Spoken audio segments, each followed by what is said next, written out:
আসসালামু আলাইকুম ভিউয়ার্স, আশা করি সবাই ভালো আছেন। তো আজকে আমি সর্বরাদের জন্য গাজরের হালুয়া বানাচ্ছি। তো এটাকে আমি প্রথমে একটু কুচি করে নিয়েছি, তারপর সেদ্ধ করেছি। তো হালকা একটু কিছু পরিমাণের মতো ঘি দিয়ে নিই, আমি এটাকে তেল দিয়ে করেছি। তো এখন আমি সামান্য পরিমাণ মতো দুধ দিয়ে নেব, যে বিসমিল্লাহ।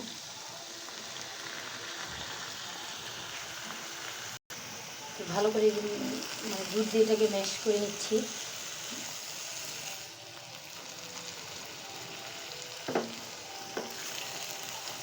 দুধটা শুকিয়ে আসলে পরে তারপর আমি এটার ভিতরে চিনি দিয়ে দেবো।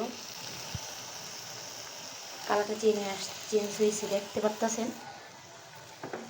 দুধ দেওয়ার পরে কালারটা একটু হালকা ডার্ক ছিল, একটু হালকা হয়ে আসছে। স্বাদ মতন চিনি দিয়ে দিচ্ছি, বেশি মিষ্টিও যাতে না হয় আবার। তো দিয়ে এটাকে আবার ভালো করে অ্যাপ্লাই করবো। তো অনেক সুন্দর গ্রান ফ্লেভার বের হয়েছে, যে দেখতে পাচ্ছেন, অনেক অনেক সুন্দর। তো আমি তো এইভাবে বানাই, আপনারা অনেক কীভাবে কেমনি করে বানাইছে অবশ্যই কমেন্টের মাধ্যমে জানাবেন। আর আমার চ্যানেলটিকে সাবস্ক্রাইব করে দেবেন। ধন্যবাদ সবাইকে। তো ভিডিওটি দেখতে থাকুন।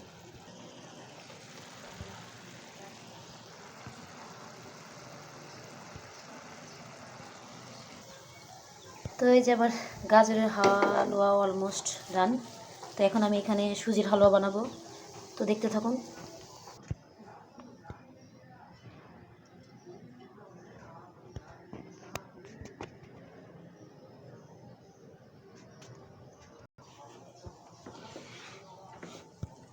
তো এই যে এখানে আমি সুজিগুলো দিয়ে দিচ্ছি তেলের ভিতরে, আমি হালকা পরিমাণ ভেজে নেব।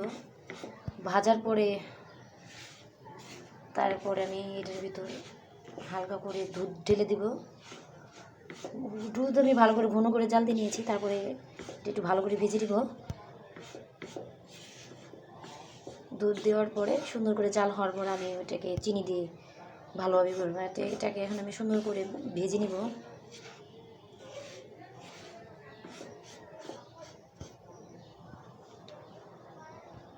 তো এই যে সুজির ভিতর আমি দুধ ঢেলে দিয়েছি, এটাকে আমি ভালোভাবে মাখিয়ে করে নিয়ে তারপরে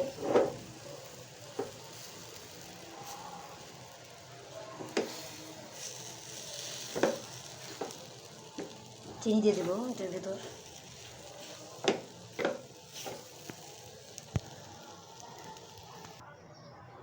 তো এই যে দেখতে পাচ্ছেন আমার যে সুজির হালুয়াটা। তো আমি এখানে আবার গাজরের কিছু পরিমাণের টুকরো দিয়ে দিয়েছি, যে কালারটা একটু কম্বিনেশন হওয়ার জন্য। দেখতে পাচ্ছেন অনেক সুন্দর হচ্ছে, তো দেখতে থাকুন। তো এই যে এখানে আমি এখন বুটের হালুয়া তৈরি করার জন্য সব উপকরণ দিয়ে নিয়েছি। নর্মাল পদ্ধতিতে, কোনো কাজু বাদাম না, কোনো কিছু না, এমনি আমরা নর্মাল পদ্ধতিতে বানাচ্ছি। তো দেখতে থাকুন। তো এই যে এখানটা দেখুন অনেকখানি বুটের ডাল, আমি ছোলার ডাল বলে এটাকে, বুটের না। তো এটাকে আমি এখন ভাজা ভাজা করে নেব।